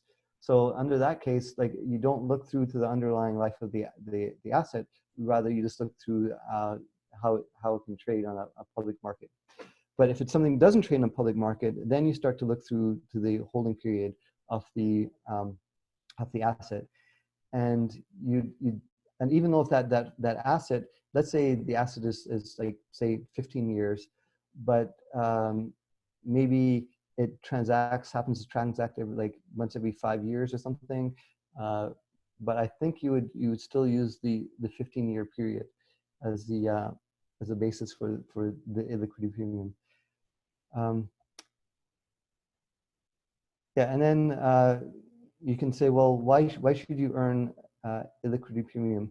And so one of the reasons is because you're unable to exit a bad investment, and you're unable to take advantage of other investment opportunities. So just to give you an example, like, let's say you're invested in a liquid investment, and then the market crashed in Q1, and then you thought, oh, this is actually a buying opportunity. I think this is the low of the market, and so you would like to have like maybe sold some money, like sold your investment ahead of time, and then buy other investments after the market crashed. But because you have an illiquid investment, you have given up that option. So so because you've essentially given away this option for changing your portfolio, exiting a bad investment, taking advantage of opportunities as they arrive, you should be earning an extra risk premium. So I think that's the most intuitive way to think about what the illiquidity premium is. So there's been like like some literature on this, but none of it is actually that theoretically sound. So I don't really reference any of it. But obviously you're free to search yourself. But what I'm giving you here is more like kind of stylized observations about illiquidity and intuition about illiquidity. So now let's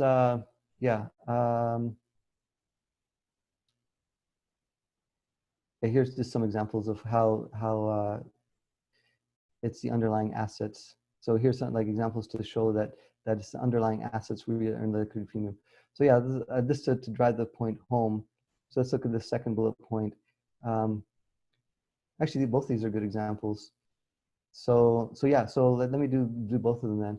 So if I invest in a hedge fund that's got a 2-year notice period, so in other words, it's illiquid for 2 years, but invest in like public stocks, should I earn an illiquidity premium? And I believe the answer is no, because underlying assets are highly liquid.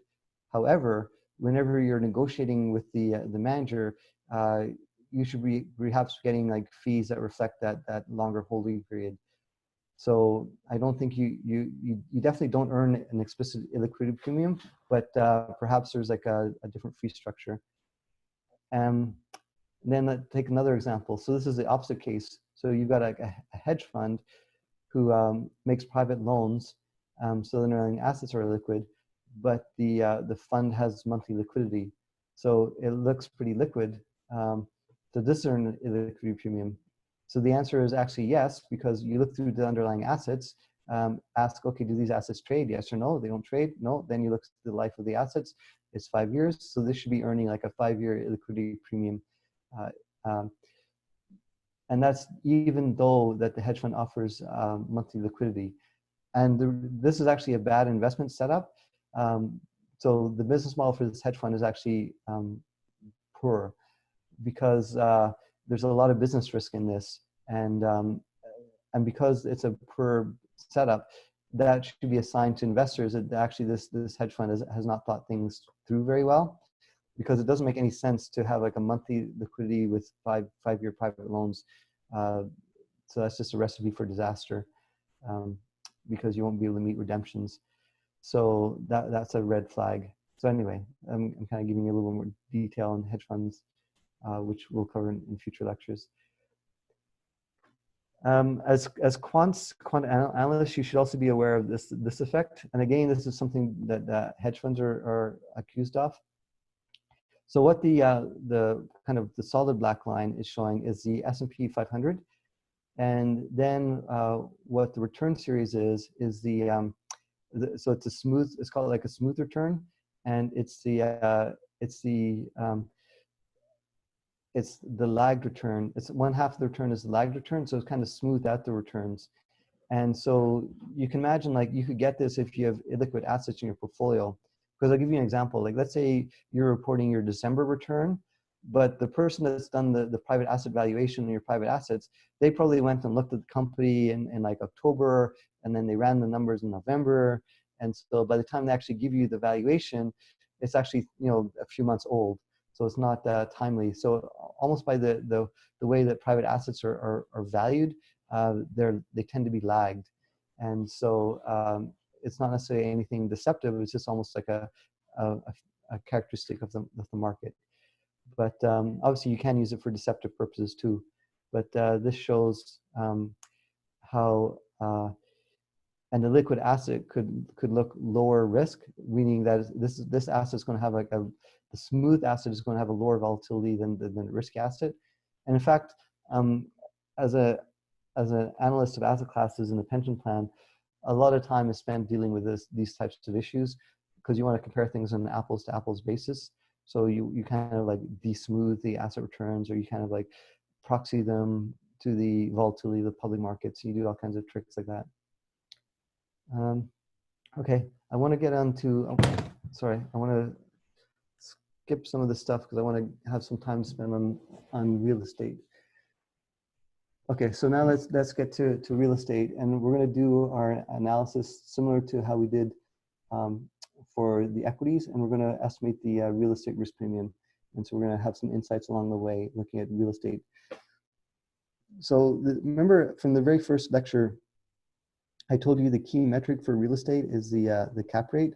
And so the cap rate is, it's really like, it's almost like implied by this formula. So it's the I could rearrange this so that the cap rate is the net operating income divided by the market value of the company, or sorry, of the property. So in other words, you can think of it as the cap rate as the yield of that investment. But then I'm going to show you that the cap rate is because the net operating income grows with inflation. So remember in the dividend discount model on the numerator, sorry, the denominator, it's like the required nominal return minus the growth rate. And so the denominator here should be the required rate of return minus the growth rate. And what I'm going to say is that the growth rate in real estate is net operating income is typically inflation. And that's because when you do a lease, you'll typically do like a 5-year lease agreement, and you'll have step up rates, and those will typically either be explicitly or implicitly linked to inflation. So either somebody will just step up the rates just to capture inflation, or they may explicitly say, yeah, the income is, or the rent is going to grow with inflation. You can have more complicated things, like you could have like a retail store where part of the operating income is a percent of the square footage sales, or things like that. But again, you can imagine that those sales would also grow with inflation. So I don't want to drift off topic, but the point is that this cap rate is equal to the nominal required rate of return minus inflation. So in other words, that means the cap rate is real. So in other words, if I told you that the cap rate for a building is 4%, which would be like a typical number, so then the total yield for that should be, you should think of it as 6%. So 2% coming from inflation, and then 4% real yield. And that inflation is not explicitly paid out, but it's captured in the value of the property growing by inflation each year. And we'll touch on that some more. Yeah, I mean, you could argue that, you know, in my example of linking the rent to the sales in a retail store, so that could mean that the rent could actually grow faster than inflation. So let's say, you know, we're talking about like, you know, your tenant is Apple, and like Apple has a tremendous sales per square foot growth, and so you would participate in that growth as a landlord with that kind of agreement. And so it's possible that the income will grow. So you can actually add an additional term, so that not only is it a growth in inflation, but there's also a real growth. But anyway, now we want to calculate what the real estate risk premium is. And that's actually pretty straightforward by analogy, because remember we have the earnings yield, which is earnings divided by price for equities, and then we subtract off the government real yield. So similarly, we have the cap rate. So in real estate space, it's a direct translation. So earnings yield is equivalent to cap rate is equivalent to earnings yield. Net operating income is equivalent to earnings. The value of the property is equivalent to the price for the equity. So by analogy, we can calculate the real estate risk premium. And so it's the cap rate minus the government real yield. And then what I want to do is show some numbers. Do I do that here? Yeah. Okay. So then I make the case that real estate is it's a little bit more risky than bonds, uh, but it's not as risky as equity. So the risk premium should lie somewhere between those two risk premiums. So let's say the equity risk premium was say like three. I think I used an example like say 3 to 5%. But then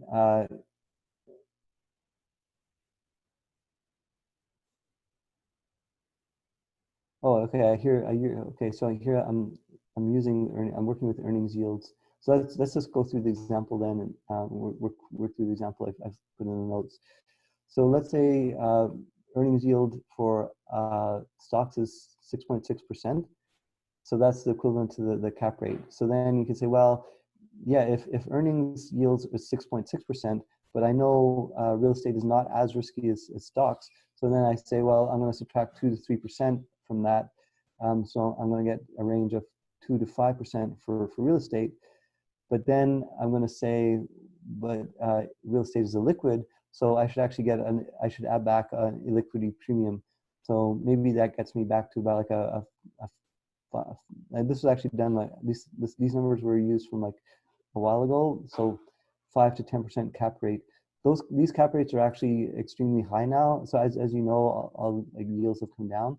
So I would switch this range. I would make it if I was going to update this to current terms, I would shift this down to maybe like 3 to 6%, something like that. Would be more realistic.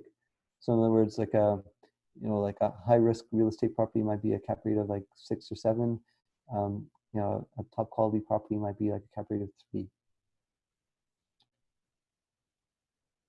Yeah, actually, I have this comment there, but you would adjust by quality. But anyway, so you see how we can actually make an estimate of the I've given you enough ingredients to come up with an estimate for the real estate risk premium. Especially like if you're given the cap rate, you almost like right away you know what the real estate risk premium is, and then furthermore, I've broken it down for you where that risk premium is composed of two pieces. One is taking on like the pure real estate risk, and the other is the liquidity risk on top of that. So now you've got like the decomposition of the real estate risk premium. Okay, and then I want to show you some graphs, and then we'll take a break, and I'll come back and wrap up with the exam question. So what I'm showing here is I want to emphasize this point that cap rates are real yields, and so what I've shown here is the blue curve is the nominal 10-year bond yield, and then the green line is the cap rate. So you notice that in the 80s, the nominal yield was actually higher than the cap rate, and so this doesn't make any sense if you believe that cap rates, if you mistakenly believe that cap rates were nominal yields, because why would you take like a lower yield for a riskier investment where you could just simply go out and buy a government bond? But the explanation is that this period in the 80s to 85s was a period of high inflation. So a lot of this nominal return is actually coming from inflation. So if you subtract it for inflation, what you get is you get the real yield, which would be a line running below the green line, because that real yield is the risk-free real yield. And then you add on top of that the risk premium for real estate. And so that will give you the green line. So then what I do is I show that here. So what I'm showing is the cap rate, again the green line, and then this is the real yield. So it's inflation index. That's another way of saying real yield. Another thing that you may know is that these are actually called TIPS. So I think it's Treasury Inflation Protected Securities. That's what TIPS stands for. and the yield on tips is quoted as a real yield. So this is a real yield, and then this shows the spread between the cap rate and the real yield. That's the real estate risk premium. And so you could eyeball off this graph. It's about like 4-ish%, which is kind of in the ballpark of what we estimated. So I think that's like a, visually nicely illustrates that intuition. Yeah, okay, so this is actually, this came from a question a student asked. It was like quite an insightful question. And they asked, well, what happens to the illiquidity premium whenever a REIT goes IPO? And so I go through that example. So let's say, I could use teachers as an example. So we have a real estate portfolio, and actually other companies have done this. I think Safeway spun off their properties into a REIT. I think maybe Canadian Tire did the same. Maybe Loblaws did as well. But anyway, a few companies own their own properties, and what they complained about was that the investors weren't properly giving them the credit for the real estate on their balance sheet. And so they said, well, fine, if the investors aren't going to give us the credit for it, we're just going to spin off our properties as a REIT, and then we'll just rent them back. So fine. And so then, and that solves the like, say, Loblaw's issue that the real estate's not properly valued on their balance sheet. So they would sell the real estate, get a one-time inflow of all the cash on the balance sheet, and then bump up the value of the company. So anyway, so what happens to the illiquidity premium whenever you take an IPO a REIT? And so what happens is all of a sudden what used to be illiquid assets have now become essentially liquid assets, because then now they trade on a public stock exchange. What happens is that you may have heard this phrase, but there's like an IPO pop or bump. And so what that IPO bump represents is the present value of all the future illiquidity premiums. So let's say the illiquidity premium was like 50 basis points every single year. And so if you held on to the assets in its liquid form, you would earn that extra 50 basis points every single year. But then if you all of a sudden convert it into a liquid asset, so you've done some effort, and so what you've done is you PV'd all those like 50 basis points forever into a one-time IPO pop. And so maybe that number turns out to be like 15%. And so the person who captures that liquidity premium is the original owners. And then once it trades publicly, it's no longer has an illiquidity premium. So that's how you understand what happened to the illiquidity premium, which gives you a clue as to a good source of a business, actually. Because what's to stop you? Because the thing is, the current private owner captures all the illiquidity premiums out into the future, even though they no longer, they may not own that private asset out into the future. And so that's actually a really good deal. So you could ask the question, well, what's to stop somebody from accumulating a portfolio of private properties and then spin that off into REIT, monetize all the future liquidity premiums, and then just keep repeating that process? And actually the answer is, well, yeah, there's actually nothing wrong with that. It's like a perfectly good business idea. The only problem with it is in the accumulation of the properties, because obviously all the properties are owned by somebody. So it's just it would be difficult to assemble a portfolio of properties. But if that was your strategy, that is actually a perfectly good strategy. So you could take a step back and say, well, there's money to be made, so to speak, by making things liquid. And so if you are a private equity company and you IPO, part of that is exactly what you're doing. You're just monetizing your illiquidity premium. You can think about if there's other ways that, this is an example of an opportunity for financial innovation. So if you can find like assets that are illiquid and then you somehow make them liquid. So, a good example would be like my Mona Lisa coin example. That would be example of making something that was a liquid tradable. So, the person that comes up with that innovative idea would probably make extra money. So that's just something to think about for your career-wise. So it's 8:20, and I'm going to open up for questions, and then if not, we'll come back at 8:30. I'll take, say, 15 minutes probably to go through the question, and then wrap up. Actually, what I'll do is let me share the question, because it's actually a long question.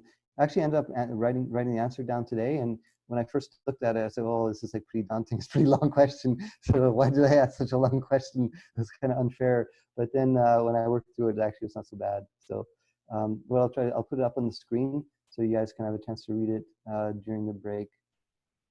Let's see if this works. Okay, so I wonder if I can make that bigger.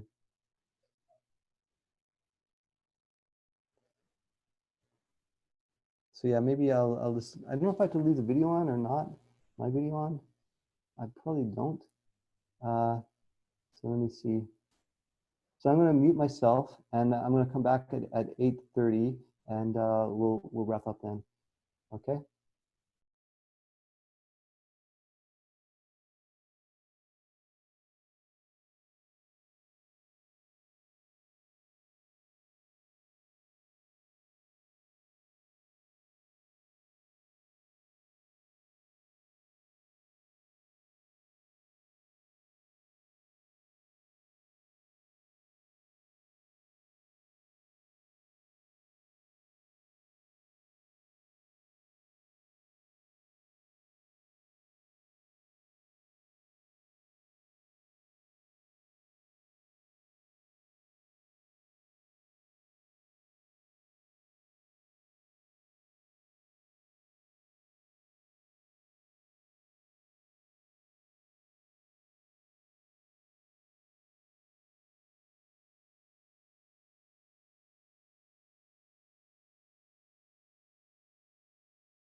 the question and think about it. Let me just unmute everybody just to see if there's any questions. Anybody, anything you want to ask? Okay, so I'll put you back on mute, and I'll just walk through my solution. Yeah, and because I was like pretty busy today, so I just wrote up a hand and took a picture of it. So I apologize for the handwriting. Okay, so I'm going to assume that you read the question, but this gets back to the topic we talked about yesterday about. Let's check on unmuted and everything. But a portfolio of hedge funds, there's like the fees not netting. Creates an additional drag on the performance. So this question explores that in a little bit more detail. And it gives an example of a portfolio of hedge funds where the performance fees are not netting. Then, the other example is, let's say you invested in a single multi-strategy hedge fund, and so since it's just one fund, even though underlying within that multi-strategy fund, it's all these like mini trading desks or mini hedge funds. So it's kind of the same thing, but because it's within the fund, then the fees actually do net. And so we're going to go through that example. So what I do is I write down the return for the portfolio. So I'm going to, the P is for portfolio, and the MS is for the multi-strategy. And so the first thing I do is the premise is that some fraction F of the hedge funds have a return R, another fraction 1 minus F have a return of minus R. And that just captures the intuition of the fee netting issue by keeping it as simple as possible. So this is like kind of the simplest possible model, realistic model you can have to show the fee netting issue. And so the return is the fraction that have a positive return plus 1 minus the fraction have a negative return minus the management fee. And then what this here is an indicator function. And so this indicator function is 1 if this quantity in the square brackets is greater than 0 and 0 otherwise.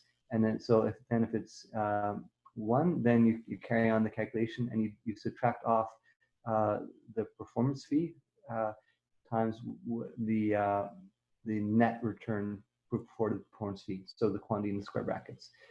You can do a little bit of simplification on this. I continue to use the indicator function for convenience.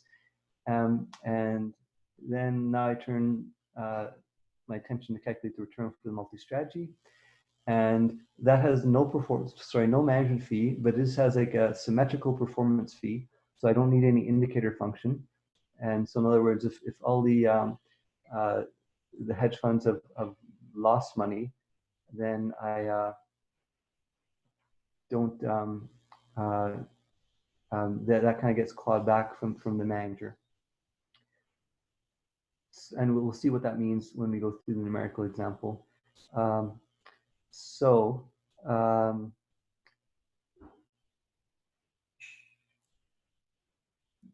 I look at so there's no management fee. So this term here simplifies this to this quantity, and I multiply by what's left over for investors is 1 minus the performance fee. So now I have my two formulas, and now I want to plug in some numbers. So I assume return is 10%, management fee 2%, performance fee is 20%, the multi-strat fee is 50%. So all these numbers are pretty realistic, except for the performance fee 50%. So and maybe even that's not realistic because the performance fee obviously should be higher, because like this is an example where the manager is saying, I'm pretty confident in my investment process. I'm so confident that I'm not even going to charge you a management fee. So you don't have to be paying me a management fee because I'm so confident that it'll make it up in the performance.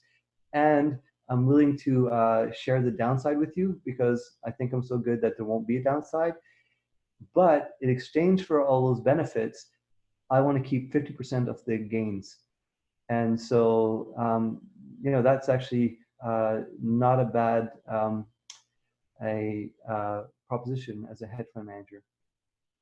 So well, the point is that these numbers are kind of realistic. The management 2 and 20 is a kind of standard in industry for fees, and then this performance fee is something I'm kind of proposing as a novel fee structure, but it's actually kind of pretty realistic. So then I plug in some of the numbers, and then I kind of need this the indicator function is kind of awkward, so I split this up into I figure out here where the break-even point is. So it turns out when the fraction of managers are at 60%, then the portfolio return is exactly 0. So the performance, the net return on the portfolio is split up into 2 straight line pieces as a function of the fraction of managers that have positive returns. So there's the first piece, which is higher sloping because obviously the slope is 20%, because you're not paying the performance fee, but you're doing badly. And then the part where the performance fee kicks in and the slope is now lower, but at least the performance is positive. And so that's why I just do this little dotted line over here. I plug in the numbers for the multi-strat. The formula is a lot more simple. So then I do a little table of some of the key numbers. So when the fraction is 0, the portfolio loses minus 12, but the multi-strat only loses minus 5. And this is the example where you kind of claw back. So this is where the multi-strategy kind of eats some of the performance. And then there's the point at 60%. So that's where the portfolio is returns 0 and the multi-strat returns 1. So up until right from 0 to 60, you can already tell that you're better off with the multi-strategy performance fee structure. And then if every manager does well, then this is where the case where the fund of funds or the portfolio of hedge funds does slightly better than the multi-strat. And so this is obviously with everybody's doing positive, that means there's no drag due to the performance fees not netting, because you've got nobody having a positive return and somebody having a negative return, and then you don't claw back a performance fee. So that's why this case looks good. So then what I do is the question asks you to graph it. So then there's actually, and also asks you to calculate the special point so let's just first graph it. So I graph the curve up to for the portfolio, the hedge fund portfolio up to 0.6. So that's this line here, and then it slopes slightly lower out this way, and it goes from like minus 12 to plus 6.4. And then I plot the multi-strategy one, and that is just a single straight line. It passes through 0.5, and then obviously, like when you do graphs, I could actually maybe even label this a little bit better, but like this is actually kind of the bare minimum for labeling. So I've labeled the x-axis, I've labeled the y-axis, portfolio return, I put in some values. They kind of look kind of realistically spaced. I've labeled the curves. I've labeled the special point on them. So all this is the minimum requirement for graphs. So I would expect you to on any of your exam answers to do the same. And then I think the question asks to calculate the special point where you're indifferent between those two performance fee structures. And that point happens at 0.76666, so some awkward number. But the point is that it occurs at a pretty high fraction of the number of managers having to do well. And so if you're, let's see what I think, yeah, so if you're an investor, or sorry, if you were the quantitative analysis, and so you've done all this quantitative analysis, and now you're coming to the recommendation part. where you're gonna have to recommend, okay, well, which investment do we pick? Do we pick the fund of funds, or do we pick uh, the multi-strategy? And so the answer is really a function of the fraction of hedge funds that you would expect to have a positive return.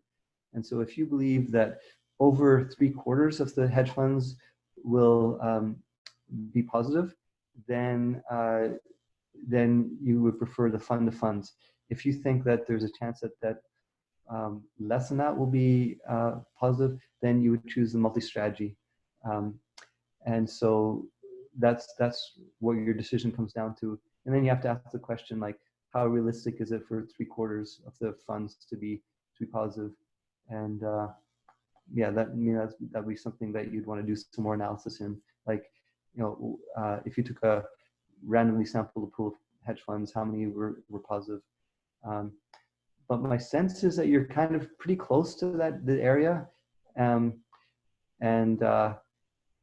so you're kind of at the area where you're a little bit indifferent, which is hard to tell. So yeah, I'd expect more than half the funds to be positive, and even more realistically, I expect the ones that had losses to be not that bad. So I would kind of expect to be in that region where it's kind of crosses over, which makes a decision difficult. Which is actually kind of exactly why, like, I constructed the example like this, because that's going to be very realistic. That they're going to kind of set up the fee structure so that it's kind of if performance turns out as expected, you're kind of indifferent to either the fee structures. So the fee structures will be designed exactly like that. And just as an aside, like Bridgewater is actually, I wouldn't say they're famous for it, but I admire Bridgewater because they will allow the investors to essentially pick whatever fee structure they like.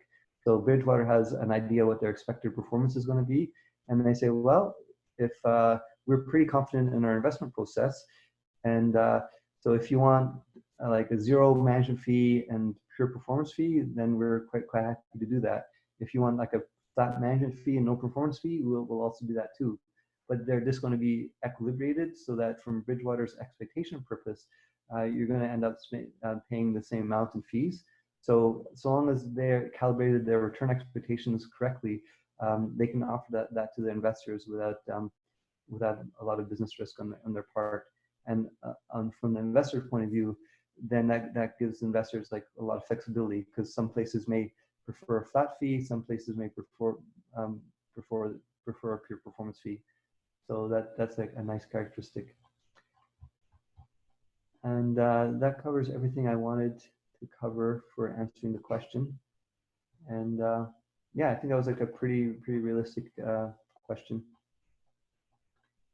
Yeah, and if you think about it, you have a little more than half an hour to answer each question. So call it half an hour overhead, and then this half an hour per question. So this would be like a half-hour exercise. So yeah, I think it's kind of a pretty representative question. Okay, I'm going to stop sharing and give you one last chance to ask anything. I actually think you weren't muted anyway.